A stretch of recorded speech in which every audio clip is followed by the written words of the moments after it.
മുംബൈ വിമാനത്താവളത്തിലാണ് മൃഗക്കടത്ത് പിടികൂടിയത്. അനാക്കോണ്ടയടക്കം 154 അപൂർവ ജീവികളെയാണ് രാജ്യത്ത് നിന്ന് കടത്താൻ ശ്രമിച്ചത്. താനെ സ്വദേശിയായ സ്ത്രീയെ കസ്റ്റംസ് പിടികൂടി.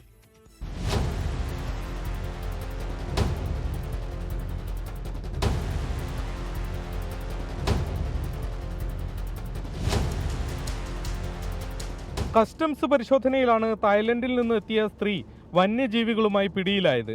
പ്ലാസ്റ്റിക് കണ്ടെയ്നറുകളിലാക്കി ബാഗേജിൽ ഒളിപ്പിച്ച നിലയിലായിരുന്നു അപൂർവ ജീവികൾ.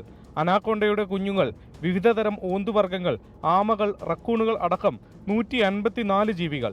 വനം വകുപ്പ് ജീവനക്കാരെത്തി ജീവികളെ സുരക്ഷിത കേന്ദ്രത്തിലേക്ക് മാറ്റി. പലതും അവശ നിലയിൽ ആയിട്ടുണ്ട്.